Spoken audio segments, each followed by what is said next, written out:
All right, everybody. Welcome to Alumless. Thank you so much for tuning in on this Friday. It is October the 13th.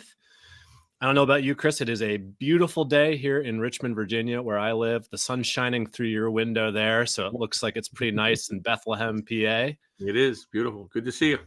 Yeah, beautiful fall day here to talk alumni engagement, donor engagement strategies, which is what we do here on the podcast. Alumless is a CMAC production. This is episode 35 already, Chris. We've been doing this for a little while. I'm glad people have been tuning in. For those folks who are tuning in, we're grateful to have you. Use the comment section of the LinkedIn event. Introduce yourself. Tell us where you're representing. And if you have any questions for myself or for Chris or for our special guest today, Mark Davis from UC Santa Cruz, we'd be happy to try to include those questions in our live broadcast. And if not, we'll absolutely try to tackle them in our bonus section of the podcast. Let's see here. Well, I should mention, of course, that we have a fantastic sponsor of the podcast. For those of you who have not heard of Protopia yet, you absolutely must. We as engagement pros are always thinking about how to create more volunteer opportunities. Why is that? Well, there's lots of reasons, but the big one is that volunteers give at 2 or even 3 times the rate. This is important, particularly for those alumni leaders working in integrated advancement models. We're trying to create a pipeline of donors. At the same time, students throughout the educational journey have questions and could use the advice of alumni. As engagement professionals, we're asked to figure out ways to make the alumni network available from prospective student to former student, and to develop partnerships across the campus that will showcase in real terms how valuable the alumni network is. That's what Protopia solves for. Without requiring alumni or students to sign up for another app or platform, Protopia's AI-powered technology activates alumni and turns them into volunteers. Students and alumni seeking advice are connected while removing the administrative burden to the staff. Protopia is a tool that you've been looking for. Visit protopia.co/alumless and be sure to tell them that Chris and Ryan sent you. Yeah. Chris, it's good to see you, my friend. Yeah, you too, man. Nice plug there. I like your... Was it smooth? Was it a smooth read?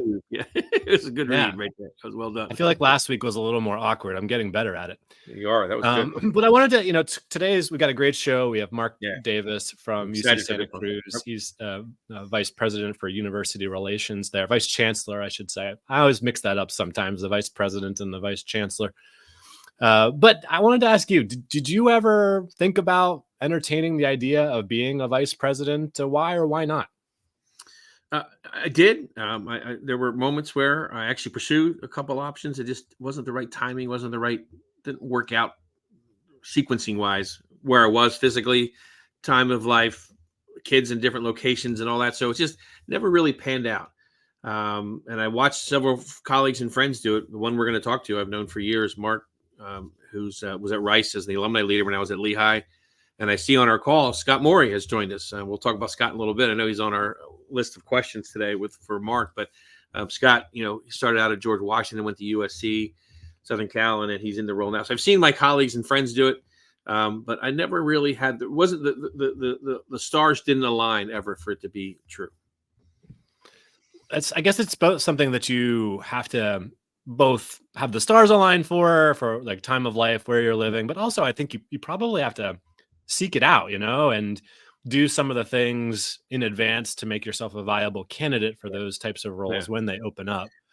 I want Mark to tell this story, this part of it, because he did some things that I think were brilliant along the path, and I didn't do those things. So partly the stars not aligning were that I didn't, things like having a portfolio, helping with a campaign, and things that I saw Scott and Mark doing along the way that positioned them better for when the time came. They had the experience for it. So.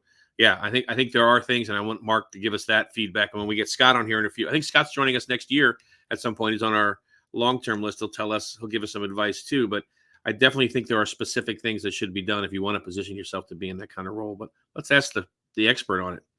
Well, to that end, I guess, why don't you think more individuals coming up through the ranks from the engagement side of the house get more opportunities for VP roles? Yeah, for a while, it was early on, it was unheard of. And then people like folks we're talking to, when we're talking to, sort of break the ceiling there and started to do it. So it's actually a little more common now, but I think it's because of what I just said. We don't see people taking advantage of some other sets of opportunities they may have while they're in a role leading an alumni shop. They can do other things that will position them better. So I think it's a matter of a conscious decision that you want to head that route. If you're a leader in alumni engagement, you make a conscious decision. I want to be a VP somewhere. What do I got to do to make that happen? Well, there's specific things along that path that we're going to talk about with Mark today that need to be there. So, but it's not unheard of anymore. That's the good news. That is the good news. I think it's definitely, things have changed a little bit in that regard. All right, well, let's bring out Mark Davis to the show. Hey, Mark, it's good to see you. Thanks for joining us. Hi, Ryan. Hi, Chris. Good to be here. Mark is the Vice Chancellor for University Relations at UC Santa Cruz and president of its foundation. University Relations consists of Alumni Engagement, Development, Innovation, and Business Engagement Hub, Communications and Marketing, Government and Community Relations. That's a pretty big portfolio there, Mark. It's a lot going on. There's definitely a lot going on. We always need more people, but we're doing the best we can with our team, who are truly committed. It's a little intimidating to think that Scott's on watching the call. So, because I think he is obviously a great friend of mine and Chris's, and also a good mentor as well. And so, honored that he's actually been watching. We'll see if he sends in any barbs or questions along the way. But you also have Priya and other Christy Tall, Meredith. So hey, Meredith, a whole bunch of people from your team there watching you today too. So no pressure, Mark. Oh, they'll keep me honest. At least they'll put, I guess, comments to say that's not what Mark does. Yeah. And hey to Scott, Mark, Francis, and Matt Winston and others. Go ahead, take it away, Ryan. Yeah, no, it's always good to welcome our guests who are listening live. It's fun to have a live viewing audience. Thanks for making this show part of your routine on Fridays. We love it. But Mark, could you share a little bit about the University Relations unit at UC Santa Cruz? It's not all about fundraising, right? It's a much more expansive scope in terms of, I guess, external relations more broadly. What are some of the non-fundraising goals and objectives you have there? Yeah, no, thanks for the question, Ryan. It's interesting. I think the model here is one that may have existed in previous time for a lot of institutions, and as programs grow and get bigger and the priorities of the institution expand, obviously, some of these units kind of splinter off and become other divisions of their own. So we've kind of chosen to keep them all together for us at in the sense of our kind of maturity as an organization, our level of resources that we can leverage all of them together. But we do three things. Our goal is to promote the good work and increase the reputation of the institution by promoting the good work of our students, faculty, and staff. Engage our stakeholders, a broad group of stakeholders, and then, of course, raise resources, both philanthropic and others. Since federal relations, state relations, and those areas are in this unit too, they certainly assist the chancellor and others to identify other resources for the university where philanthropy is not appropriate or is not as a compelling opportunity. Let's take things back a little earlier in your career. You had alumni engagement roles both at Northern Arizona and then at Rice University. Did you imagine yourself leading a team like the one at UC Santa Cruz? Or did you think that being the vice president, leading a larger team like what you're doing now was a career goal? I think all of us, go into these roles to have impact in some way. And so you always want the collection of experiences to lead you to something else where you can have even more impact. And so I'd say probably not early in my career. I probably didn't think that. I think I wasn't seen beyond the position that I had. When I was in Northern Arizona, I was in my early 20s. And so the idea that I was going to be the head of alumni at another university was not on my mind whatsoever from the very beginning.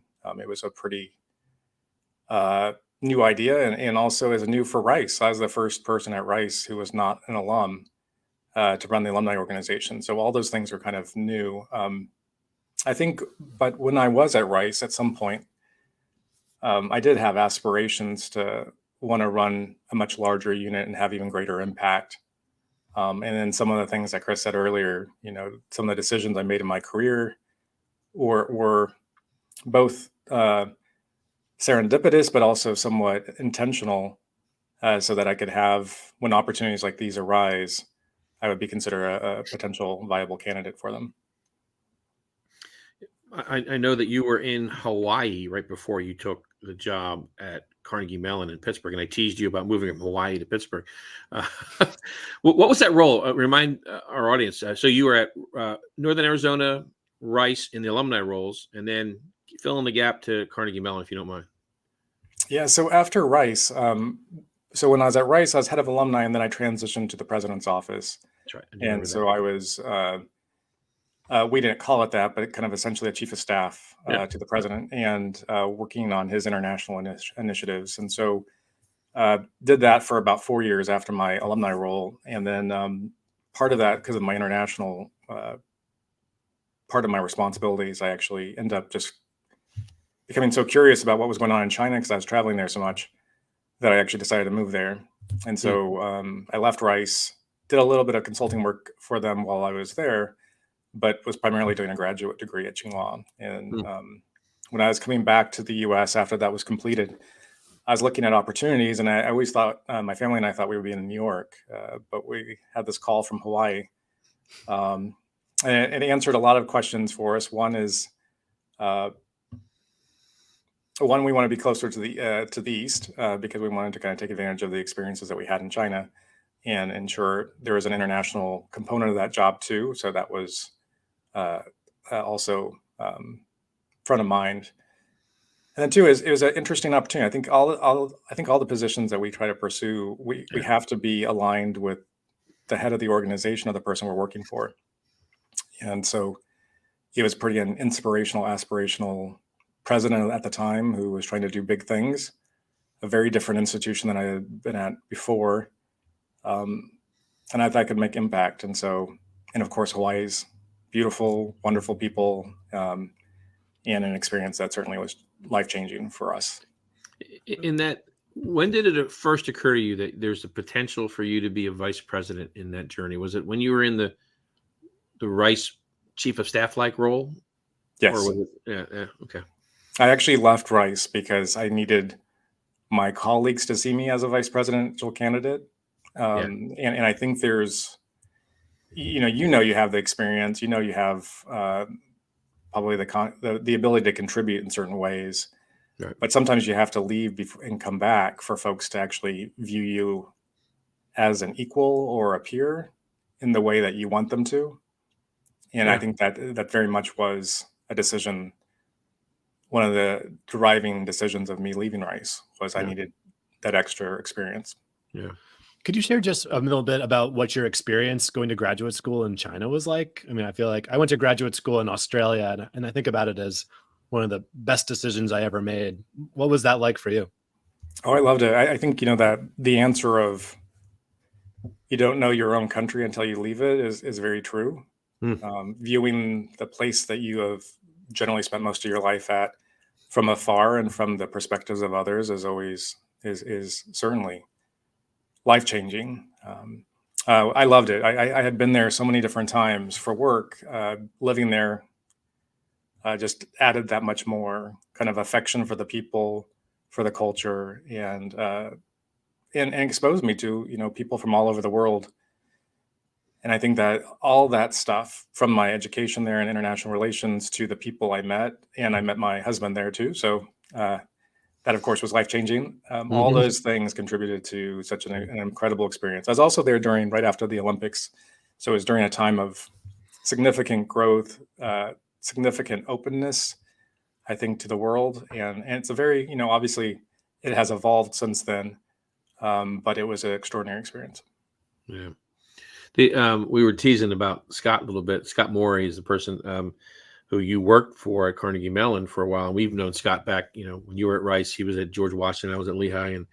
And Scott's a wonderful guy, great leader. He's also really good at teasing and giving you grief about stuff. So he's on the chat saying, leave me alone. But he said, thrilled to be here. But I want to ask you a sincere question about that.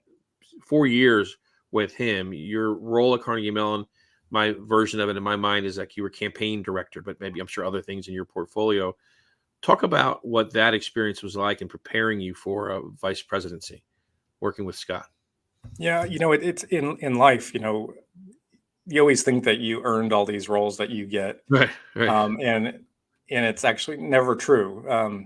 These are all people taking a risk or sponsoring you in a unique way. And I think every role I've had since I graduated undergraduate was because of, certainly I like to think that I contributed and worked hard to be on someone's radar. But I also think it's people who see you from afar and the potential that you have and the contributions you can make. And I can say that about every position I had. Even my position in the president's office at Rice was because of colleagues who said, Mark has kind of, hopefully not peaked in his alumni position, but I guess, completed what he set out to do in building that program. And so I would be at a point where I needed to look for different challenges. And I think that was one of the things that even Scott saw. The president of the university in Hawaii was retiring.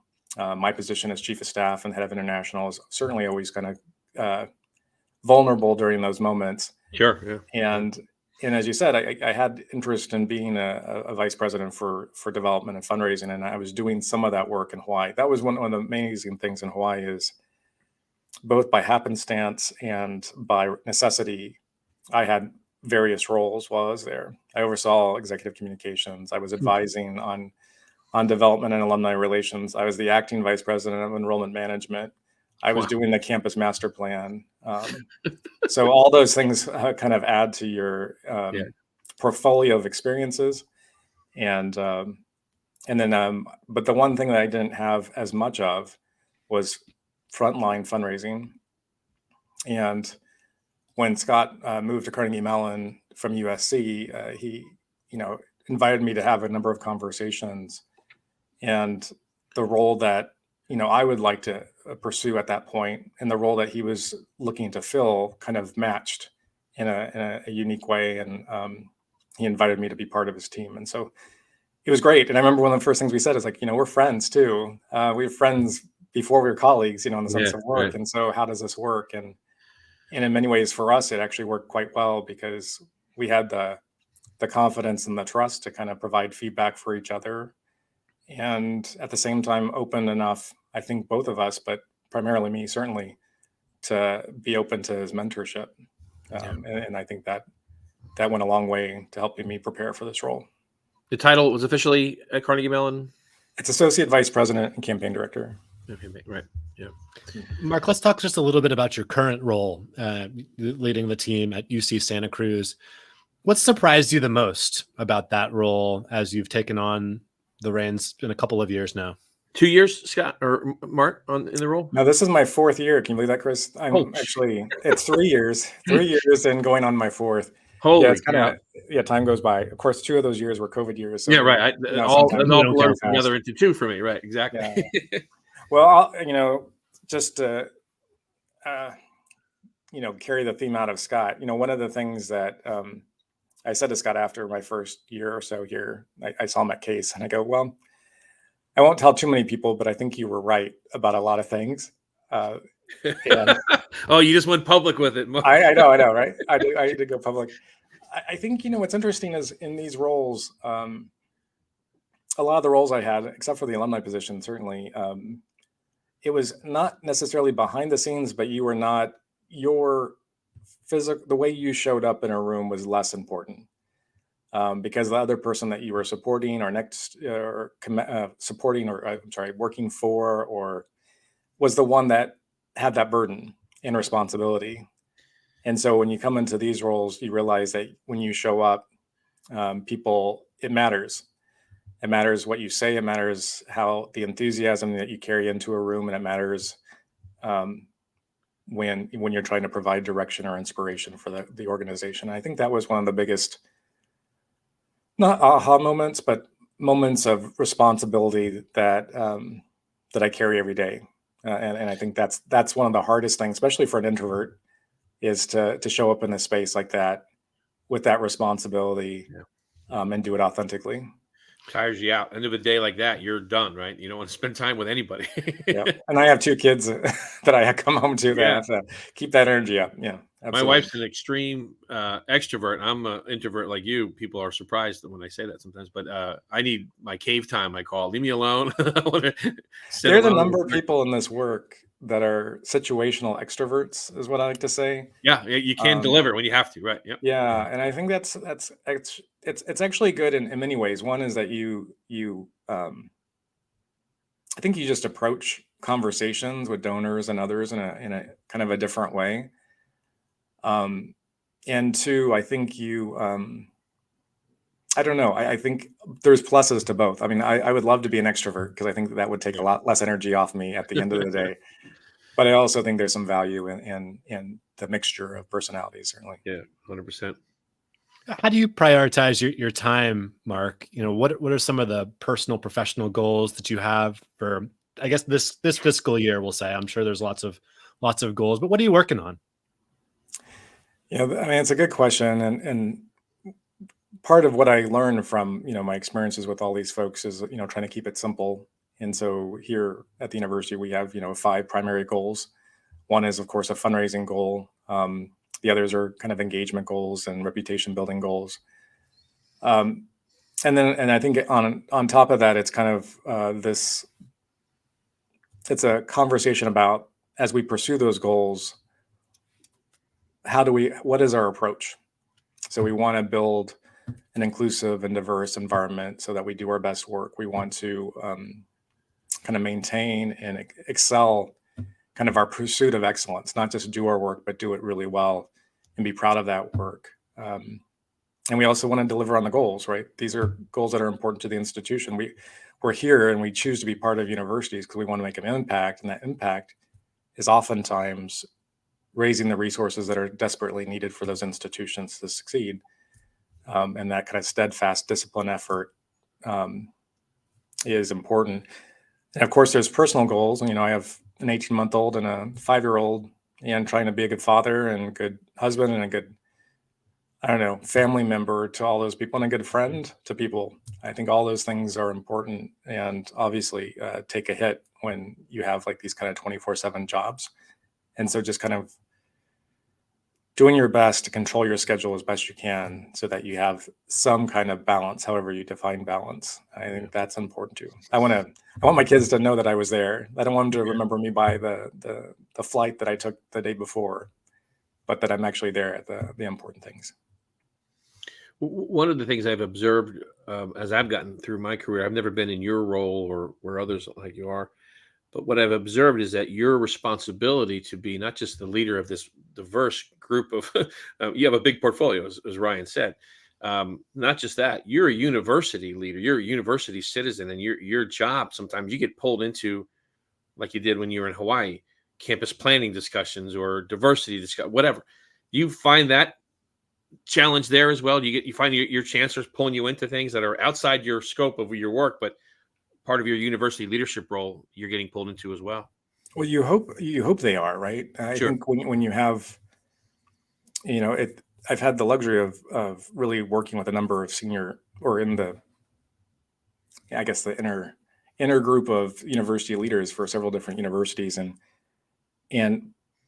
you're not supposed to be there to just represent your unit. You're supposed to be there to be a thought partner on broad-based Right. issues that are affecting the institution. And in order to be effective in that space, you have to be there in that space with that mindset. I think I just circulated a YouTube video on first team, the idea of first team, the idea that the team that you are with at the leadership team, the team that you're with every single Yep. day, that's the group that you're rooting for. That's the group that you're trying to support. And I think that's important at the leadership team for the university, is because people view, it's not just the chancellor, it's not the campus provost, it's the entire leadership team that are aligned, trying to make progress on key initiatives of the institution. So I both welcome that additional kind of responsibility, but I also, in the end of the day, we have to raise money. Yeah. And so we have to be disciplined in carving out time that's necessary to make those visits. Do you enjoy that work, Mark? The raising of the money, interacting with major donors, having those conversations? You mentioned you're an introverted guy. You have to sort of really get some momentum and energy going to have these conversations. And you've come from the alumni side of the house, which is kind of a different role, right? But I know you've got lots of experience now. But how do you feel about that work of interacting with major donors and the pressure of securing large gifts? What's interesting is as a situational extrovert, I actually think the alumni job's harder because Yeah. when I was at Rice, it was like in 2003, I think, and then the university won the College World Series against Stanford, and I had to introduce the athletic director, I had to introduce the coach, and I had to be this kind of rah, energetic person, which is not my nature. And so I had to go in the corner and kind of get myself psyched up to do that. Like that, this role is actually a lot easier because I feel like I'm more authentically myself, that I can go up in the room and be supportive and be authentic. I love fundraising. It's one of the things that I didn't think I'd ever say when I was, starting out in the business or in an alumni. But you're just, we're all adults. We're all talking about wanting to make an impact, and the conversations you have with donors are all about matching their goals of making an impact with the institutions. And that's just a very, quite honestly, an easy conversation to have. Everybody's kind of afraid of the no or afraid of the ask, but quite usually it's pretty natural in those conversations that it comes up. And people, especially those who give at the highest levels, are used to those conversations. And so they appreciate frankness, and genuine and authentic conversations. And I like it because I think, all the different roles I've had have really forced me to really think critically about just the operations of the institution, how we compare to other universities, how we're trying to make a difference. And I feel like I bring that to those conversations differently than if I've just been in fundraising the entire time. I think there's different pathways, certainly, and each pathway makes you stronger in different areas. I think the pathway that, say, Scott went through, or Donna Arbride, others who started out in alumni engagement in some ways, all contribute to our effectiveness. And so we bring those with us to every space. And I tell my friends and my folks on my team, when I have a good donor conversation, or I feel like I've changed their minds, not changed their minds, but kind of led them to a place that they feel like they could be successful and have impact, there's nothing better than that. It feels like you've won the lottery for the institution and for that person. And you walk away very happy with the experience. Have you had a favorite moment since over the 4 years? I'm sure you've had many exciting moments, but what stands out? Like, gosh, that really was a joyful moment for you. That's an interesting question. Off script too, so I know it's really off script. We threw two curveballs at you so far, Mark. You're handling them well so far. This probably sounds cliche, but I actually was excited when I rounded out my leadership team. Yeah, I could see that. I find great pride in the people that have agreed to be, associated with us, the university, and the team that I'm trying to help lead. And I think every time you secure the person that you want to be in that role, those are victories to me. Like when, say, John Pine, who might be watching the show. Priya is on the call. Priya, exactly. There's a number of people I could just kind of say that when they said yes to me, when we were trying to recruit them to the institution, there's nothing better than that. Because, and the hardest part is trying to, certainly making sure that I stay out of their way so they can keep them happy, get out of their way, right? Yeah. I remember that same feeling when I was at Cornell in the AVP role. We filled out the leadership team underneath with a group of, it reminded me when I was a coach. We spent the whole year recruiting kids, and then you get those phone calls in the spring, and you get the occasional no, but then the yes from the kid that's going to make the difference. That's that same exact feeling I had when I got a yes from a recruit. I got a yes from a candidate. Yeah, it feels so good. Well, that brings us to the top of the hour and the end of our live show for this week. It's been a great one. Thank you so much for everyone for tuning in. We are going to hop over to another quiet internet room and record our bonus segment with Mark that you can listen to on the podcast version thanks to everyone who's been listening, and be sure to visit protopia.co/alumless. Chris Marshall, who do we feature in 2 weeks? I want to make sure we plug the next guest. Mark, 2 weeks ago when we had this moment, I plugged you as one of the most thoughtful people I've ever met in my life, and you lived up to the billing. It was such a great conversation with you. Thank you. I know we're looking forward to another half hour here, but thanks in advance. And another great person coming up is Chris Davitt, University of Pittsburgh. She's the vice president for advancement there. Very smart, thoughtful, great leader, but also one of the funniest people I've ever met. I keep a log when I'm in meetings with her of what I call Davitisms, because she says these things. They're just so funny. They keep a line. I have a book full of like a page of Davitisms that we'll tease her about next or 2 weeks from now. So look forward to that. Davitisms. I also look forward to that. All right. Well, thanks everyone for joining us. Be well. We'll see you in 2 weeks with Chris, and we'll head to the podcast version with Mark. So thanks for listening, everybody. Bye now. Take care. Thanks again, Mark.